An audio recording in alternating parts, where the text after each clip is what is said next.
Welcome to Popternative, where we dive into topical discussions from the worlds of pop culture, social media, and sports. Here is your host, Peter Remoliotis, a.k.a. PD Beats. Hello and welcome to the Popternative Podcast. This is the podcast where we have digital discussions to worlds of pop culture, social media, sports, and of course hockey.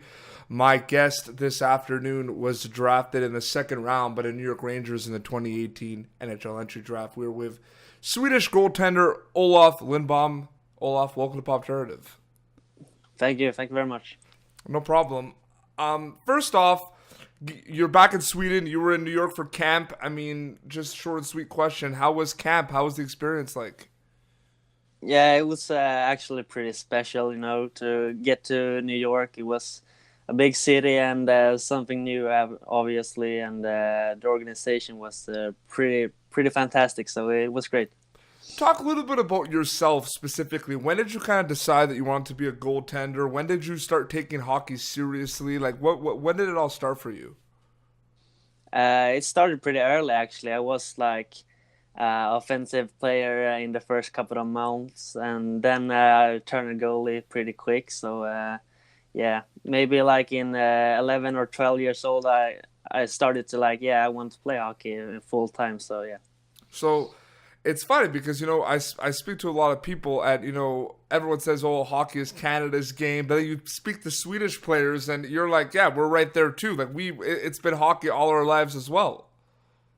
Yeah, exactly. But I think hockey is obviously a bit bigger in Canada, with all the fans and stuff like that. But I think we're catching up, so it's good.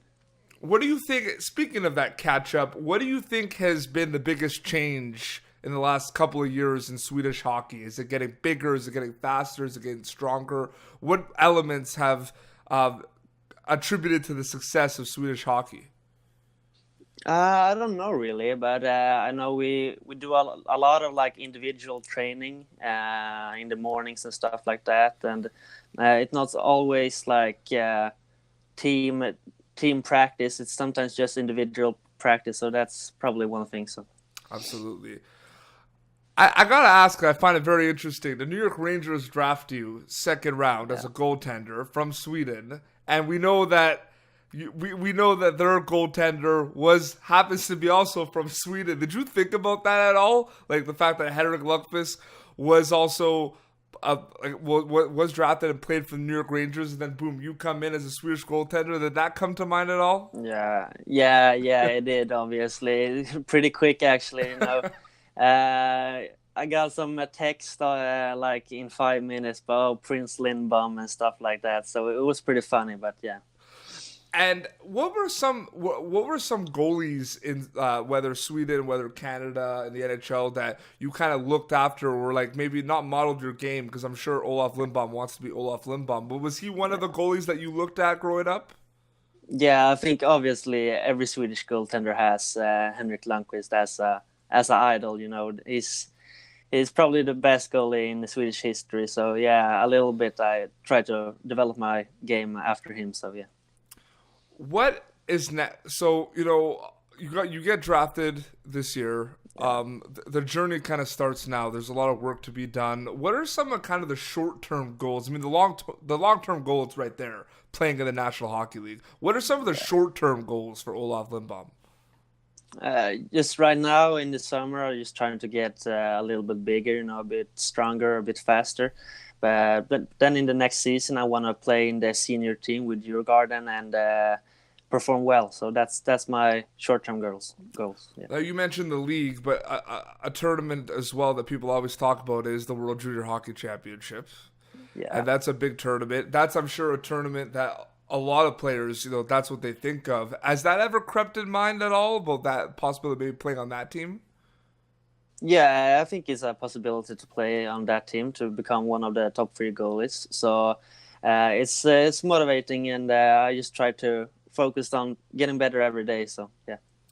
Now, Did you have like when you got drafted by the Rangers? Was this a team that you were talking to? Is this a team you interviewed with?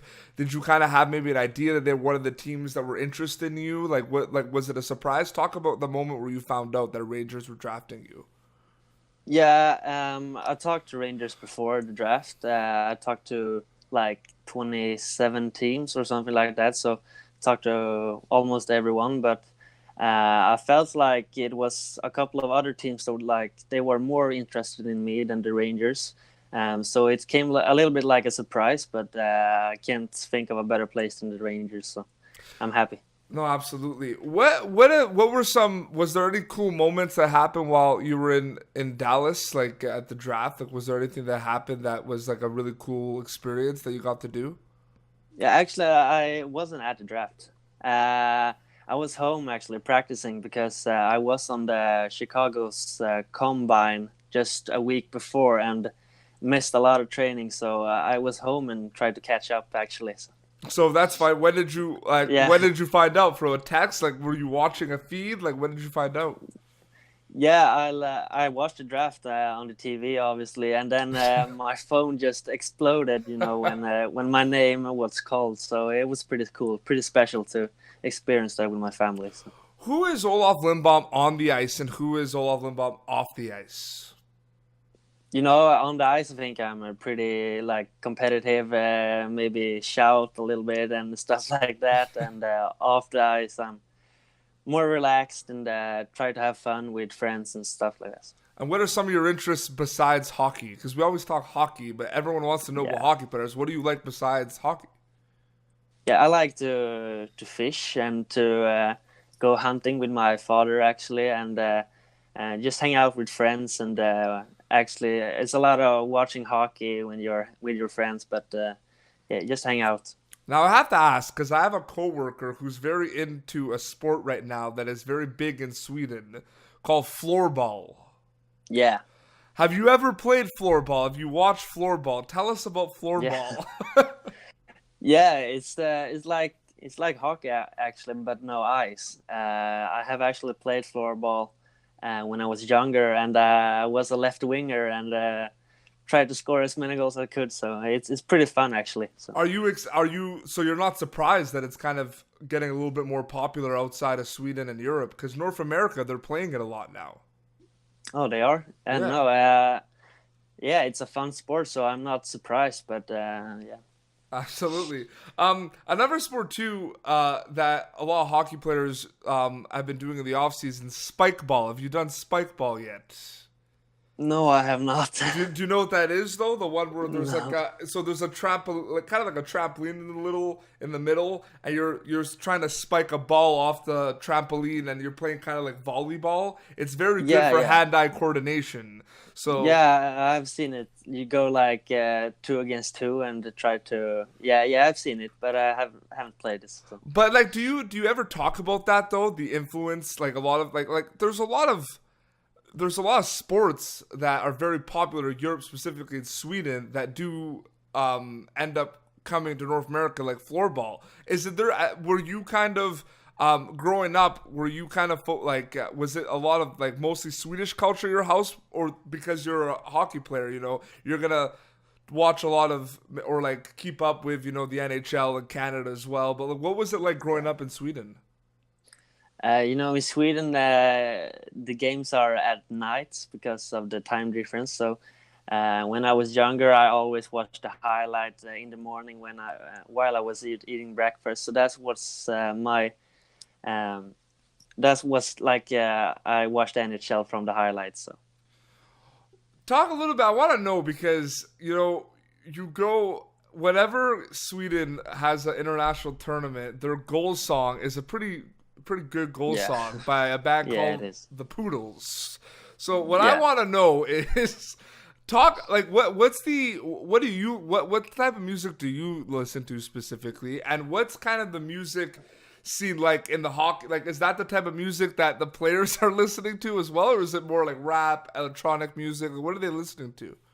yeah, I think it's more like a rap or electronic music, but it's a pretty catchy song actually. So sometimes in the locker room before big games, listen to that song, and it's pretty funny. So. There's a lot of bands that I listen to because I had a metal phase, a lot of rock metal music phase, and there's a lot of bands. I think you know where I'm going to go with this. There's a lot of bands from Gothenburg metal.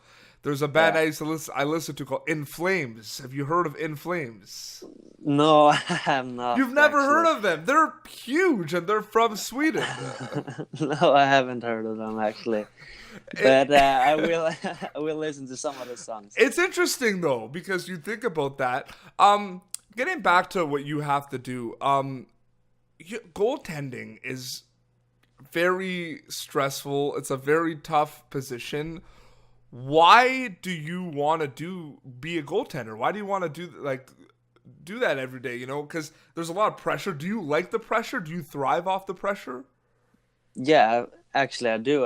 When I was younger, I was a little bit afraid of pressure. You know, big games. You know, you were anxious and stuff like that.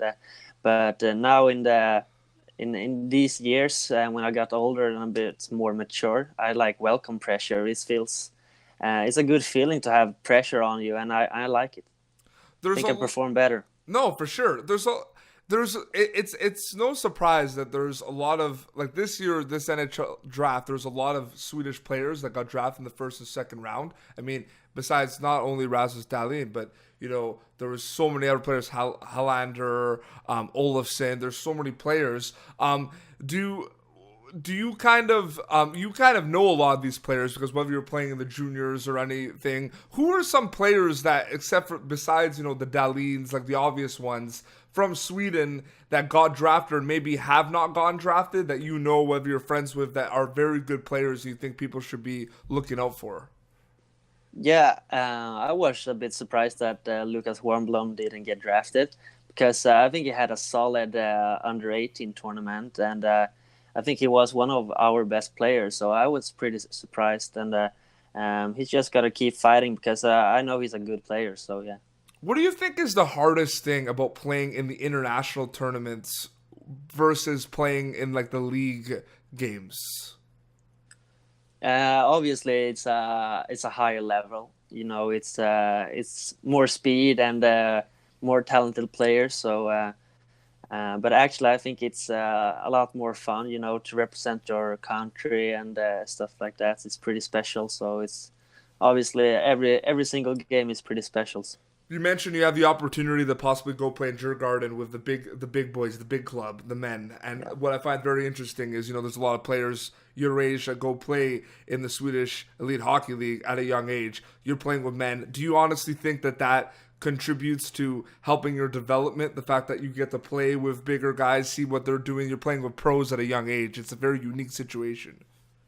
Yeah, it is, and I think we're pretty along with that in Sweden, to play with men so early, and that's probably one of the reasons the Swedish ice hockey is going in the right direction, Absolutely. Well, we'll wrap up a few quick questions too. What are some of the things that you're looking for, that you kind of learn from camp? I mean, there's every game, every practice is going to be a learning experience. When you went with the New York Rangers, I mean, this is a very good organization that's been around for many years. Madison Square Garden is a fantastic rink. It's so much character and so much legacy. What did you learn? I learned a lot, but I was on the ice with the Rangers goalie coach, Benoit Allard, a couple of hours on that week, and I learned a lot of stuff from him. So it's pretty exciting to work with him. So that's probably the one thing. Absolutely. Well, we'll wrap up. Thank you so much for. I know it's a busy time for you. You were in New York. You're back in Sweden. Where could people follow you on social media? I got Twitter and I got Instagram. So just Olof Lindbom. That's my name. Awesome. Perfect, man. Well, I wish you all the best in the future, and thanks for coming on the show, man. Thank you, Peter. Thanks for having me. No problem. Well, this has been Popternative. You can catch previous episodes of Popternative, youtube.com/Popternative for the video episodes, and on iTunes, Spotify, wherever you listen to podcasts for the audio-only episodes. Until next time, this is Olof Lindbom and Peter Beats signing off. Thank you for tuning in to Popternative. Make sure to check out our past episodes of Popternative on YouTube. Be sure to like Popternative on Facebook and follow us on Twitter. This has been an Autograph Communications production.